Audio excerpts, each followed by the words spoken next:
Good morning India. मन को बस में कैसे करें? आपने देखा होगा बहुत से साधु महात्मा, मुल्ला मौलवी और पादरी का भी मन भटकता है और भटकते भटकते उस स्थान पे चला जाता है जहाँ जाना जघन्य अपराध होता है। आखिर मन भटकता क्यों है? हम क्यों ऐसा न करें कि मन भटके ही? बहुत अच्छा सवाल है। मन तभी भटकता है जब हम परमात्मा द्वारा बताए रास्ते पर नहीं चलते। अगर परमात्मा द्वारा बताए हुए रास्ते पे चलेंगे तो मन कभी नहीं भटकेगा, क्योंकि उस काम में मन 100% समर्पित होगा। जो काम हम करेंगे और मन केंद्रित होगा तो मन नहीं भटकेगा। पर भटकाव तब होता है जब हमारे अंदर टैलेंट कुछ और है और चूज कुछ और कर लिए। अब मन भटकेगा ही, क्योंकि अपने वर्क में वो मन नहीं लग रहा है, तो भटकना साधारण है। एक पेंटर का मन कभी नहीं भटक सकता है, एक सन्यासी का मन कभी नहीं भटक सकता है अगर परमात्मा द्वारा सन्यास का रास्ता दिखाया गया तो। पर अगर एक ढोंगी सन्यासी है तब तो उनका मन भटकते ही रहता है। बहुत ऐसे सन्यासी बनते हैं सिर्फ धनोपार्जन के लिए। आजकल इस पेशे में भी ताबड़तोड़ धनोपार्जन है। अब सन्यासी बनिए, अब कथावाचक बनिए, अब कथा कहिए। बस अगर आपका दुकान चल गया तब आप चार्टर्ड विमान से चलेंगे, तब आप एसी में रहेंगे। आजकल के हमारे बाबा एसी में रहते हैं, ढोंगी बाबा। आजकल के हमारे बाबा चार्टर्ड विमान से चलते हैं। ये वो बाबा नहीं है जिसके पास सन्यास की शक्ति है। ये वो बाबा है जो कि ढोंगी है, बिजनेसमैन है। आजकल कथावाचक कहते हैं कि मोह माया से दूर रहो, और खुद मोह माया से दूर नहीं रह पाते हैं। 24 घंटे एसी में रहते हैं। अगर कहीं चलते हैं तो चार्टर विमान से चलते हैं। एक एक कथा का 10 लाख से लेकर 1 करोड़ तक लेते हैं।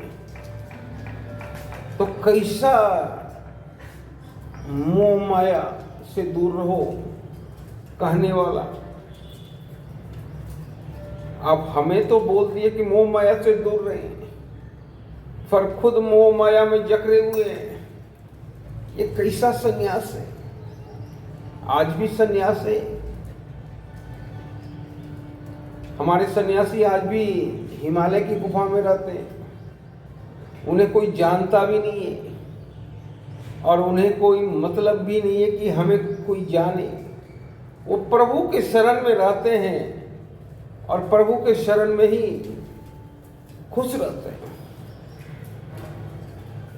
उन्हें कोई मतलब नहीं कि हमें कोई जाने, बस प्रभु के आराधना में रहते हैं और वो इतने खुश रहते हैं कि मत पूछो।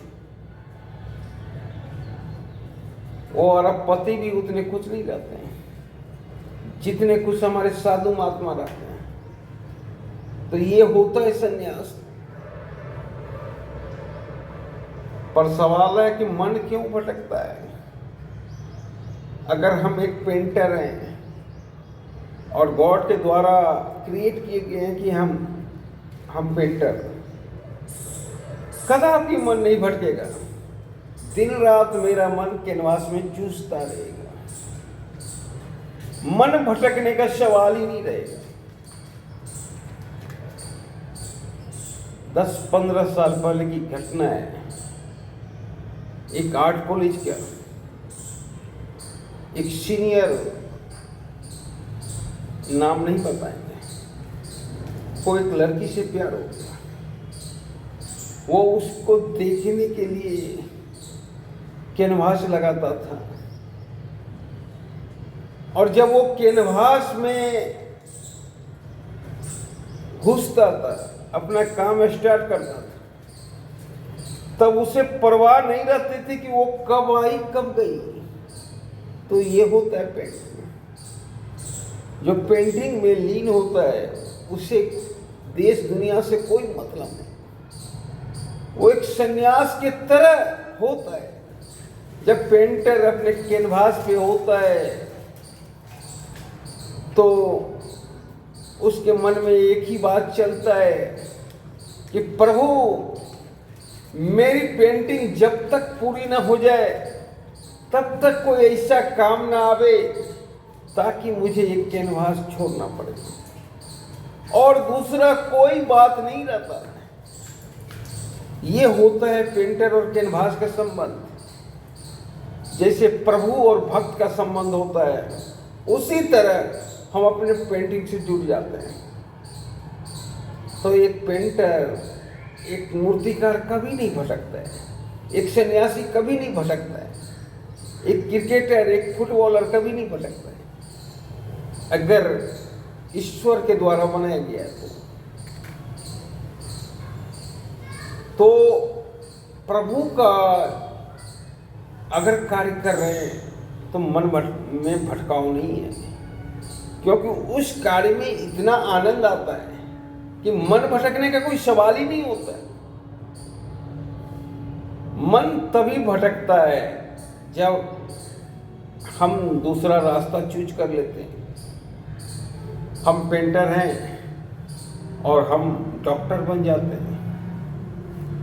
अब वहाँ मेरा मन लग नहीं रहा है उस कार्य में। जब उस कार्य में मन नहीं लग रहा है तब मन भटकेगा, तब मन में एक विचित्र तरह का भटकाव होगा और तरह तरह का योजना मन बनाएगा और उसका शिकार व्यक्ति होता है। जब किसी का मन पे कंट्रोल नहीं होता है तो उसका बदनामी भी होता है। हमारे साधु महात्मा कई ऐसे केस में पड़ चुके हैं, चूंकि वे साधु महात्मा नहीं है, वे ढोंगी हैं और इसीलिए उनका मन भटक रहा है। अगर सन्यासी सही में रहते तो भटकने का कोई सवाल ही नहीं रहता। तो मन भटकाव से अगर आप छुटकारा पाना चाहते हैं